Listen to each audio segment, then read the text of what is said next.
नमस्कार दोस्तों, आध्यात्म के एक और नए अंक में आपका हार्दिक स्वागत है। दोस्तों, आज के अंक में हम संतान सप्तमी की व्रत कथा, उसकी पूजा विधि और इस व्रत को हम किस प्रकार कर सकते हैं, इसके महत्व का वर्णन आपके बीच में करने जा रहे हैं। दोस्तों, यह व्रत पुत्र प्राप्ति, पुत्र रक्षा तथा पुत्र अभुत्य के लिए किया जाता है। भाद्रपद के शुक्ल पक्ष की सप्तमी को होने वाले इस व्रत का विधान दोपहर तक रहता है। इस दिन जामवंती के साथ श्याम सुंदर तथा उनके बच्चे सांब की पूजा भी की जाती है। माताएं पार्वती का पूजन करके पुत्र प्राप्ति तथा उसके अभ्युदय का वरदान मांगती हैं। इस व्रत को मुक्ताभरण भी कहते हैं। दोस्तों, आइए जानते हैं कैसे करें इस व्रत को। इस व्रत को करने से पहले प्रातः स्नादि से निर्वित होकर स्वच्छ वस्त्र धारण कर लें। दोपहर को चौक पर चंदन, अक्षत, धूप, दीप, नैवेद्य, सुपारी तथा नारियल आदि से शिव पार्वती की पूजा करें। इस दिन नैवेद्य के भोग के लिए खीर, पूड़ी तथा गुड़ के पुए रखें। रक्षा के लिए शिवजी को डोरा भी अर्पित कर सकते हैं। इस डोरे को शिवजी के वरदान के रूप में लेकर उसे धारण करके व्रत कथा का श्रवण करें। दोस्तों, आइए जानते हैं संतान सप्तमी से जुड़ी यह व्रत कथा। साथियों, एक बार भगवान श्री कृष्ण ने युधिष्ठिर को बताया कि किसी समय मथुरा में लोमस ऋषि आए थे। मेरे माता पिता देवकी तथा वासुदेव ने भक्ति पूर्वक उनकी सेवा की, तो ऋषि ने उन्हें कंस द्वारा मारे गए पुत्रों के शोक से उबरने के लिए आदेश दिया। लोमस ऋषि ने कहा, हे देवकी, कंस ने तुम्हारे कई पुत्रों को पैदा होते ही मारकर तुम्हें पुत्र शोक दिया है। इस दुख से मुक्त होने के लिए तुम संतान सप्तमी का व्रत करो। राजा नुहुस की रानी चंद्रमुखी ने भी यह व्रत किया था, तब उसके भी पुत्र नहीं मरे। यह व्रत तुम्हें भी पुत्र शोक से अवश्य मुक्त कर देगा। ऋषि लोमस के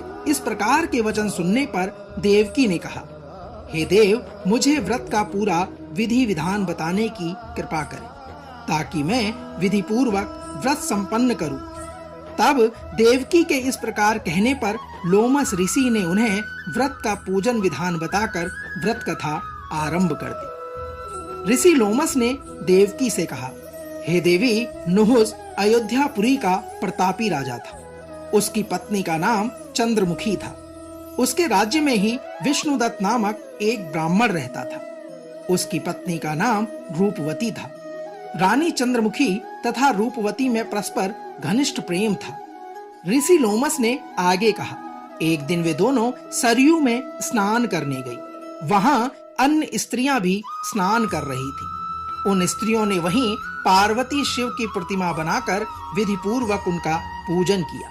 तब रानी चंद्रमुखी तथा रूपवती ने उन स्त्रियों से पूजन का नाम तथा विधि पूछी। रानी चंद्रमुखी और रूपवती के इस प्रकार प्रश्न करने पर उन स्त्रियों में से एक ने बताया, हमने पार्वती सहित शिव की पूजा की है। भगवान शिव का डोरा बांधकर हमने संकल्प लिया है कि जब तक जीवित रहेंगे तब तक यह व्रत करेंगे। यह मुक्ताभरण व्रत सुख तथा संतान देने वाला है। दोस्तों, उस व्रत की बात सुनकर उन दोनों सखियों ने भी जीवन पर्यंत इस व्रत को करने का संकल्प करके शिवजी के नाम का डोरा बांध दिया। किंतु घर पहुंचने पर वे संकल्प को भूल गई। फलतः मृत्यु के पश्चात रानी बानरी तथा ब्राह्मणी मुर्गी की योनि में पैदा हुई। लोमस ऋषि आगे कहते हैं, हे देवकी, कालांतर में दोनों पशु योनि छोड़कर पुनः मनुष्य योनि में आई। चंद्रमुखी मथुरा के राजा पृथ्वीनाथ की रानी बनी तथा रूपवती ने फिर से एक ब्राह्मण के घर में जन्म लिया। इस जन्म में रानी का नाम ईश्वरी तथा ब्राह्मणी का नाम भूषणा था। भूषणा का विवाह राजपुरोहित अग्निमुखी के साथ हुआ था। इस जन्म में भी उन दोनों में बड़ा प्रेम हो गया। ऋषि लोमस आगे कहते हैं, हे देवी, व्रत भूलने के कारण ही रानी इस जन्म में भी संतान सुख से वंचित रही। प्रौढ़ावस्था में उसने एक गूंगा तथा बहरा पुत्र जन्म दिया, मगर वह भी 9 वर्ष का होकर मर गया। भूषणा ने व्रत को याद रखा था, इसलिए उसके गर्भ से सुंदर तथा स्वस्थ 8 पुत्रों ने जन्म लिया। रानी ईश्वरी के पुत्र शोक की संवेदना के लिए एक दिन भूषणा उससे मिलने गई। उसे देखते ही रानी के मन में दाह पैदा हुई। उसने भूषणा को विदा करके उसके पुत्रों को भोजन के लिए बुलाया और भोजन में विष मिला दिया, परंतु भूषणा के व्रत के प्रभाव से उसका बाल भी बांका न हो सका। ऋषि लोमस ने आगे कहा, हे देवी, इससे रानी को और भी अधिक क्रोध आ गया। उसने अपने नौकरों को आज्ञा दी कि भूषणा के पुत्रों को पूजा के बहाने यमुना के किनारे ले जाकर गहरे जल में ढकेल दिया जाए, किंतु भगवान शिव और माता पार्वती की कृपा से इस बार भी भूषणा के बालक व्रत के प्रभाव से बच गए।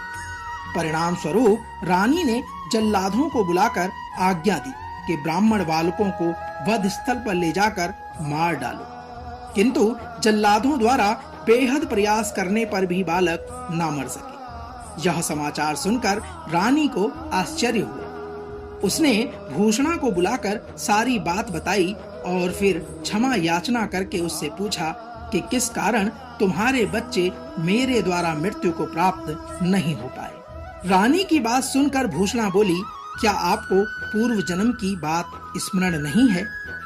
तब रानी ने आश्चर्य से कहा, नहीं, मुझे तो कुछ याद नहीं है। तब भूषणा ने कहा, सुनो, पूर्व जन्म में तुम राजा नहुष की रानी थी और मैं तुम्हारी सखी थी।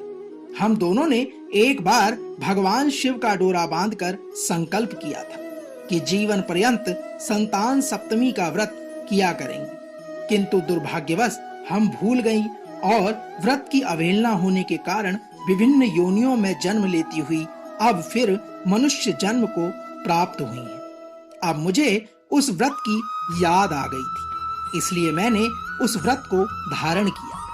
उसी के प्रभाव से आप मेरे पुत्रों को चाहकर भी ना मरवा सके। ऋषि लोमस ने आगे कहा, हे देवी, यह सब सुनकर रानी ईश्वरी ने भी विधि पूर्वक संतान सुख देने वाला यह मुक्ताभरण व्रत रखा। तब व्रत के प्रभाव से रानी पुनः गर्भवती हुई और एक सुंदर बालक को जन्म दिया। उसी समय से पुत्र प्राप्ति और संतान की रक्षा के लिए यह संतान सप्तमी व्रत रखा जाता है। दोस्तों, तो यह तो थी संतान सप्तमी की व्रत कथा, उसकी पूजा विधि और व्रत का सार। हम आशा करते हैं कि जिस प्रकार भगवान शिव और मां पार्वती ने भूषणा के पुत्रों की रक्षा करी, उसी प्रकार भगवान शिव और माता पार्वती का आशीर्वाद आपके परिवार पर बना रहे। कल एक और नए अंक के साथ फिर आपसे होगी मुलाकात। तब तक जय शिव शंकर, जय उमापति महादेव।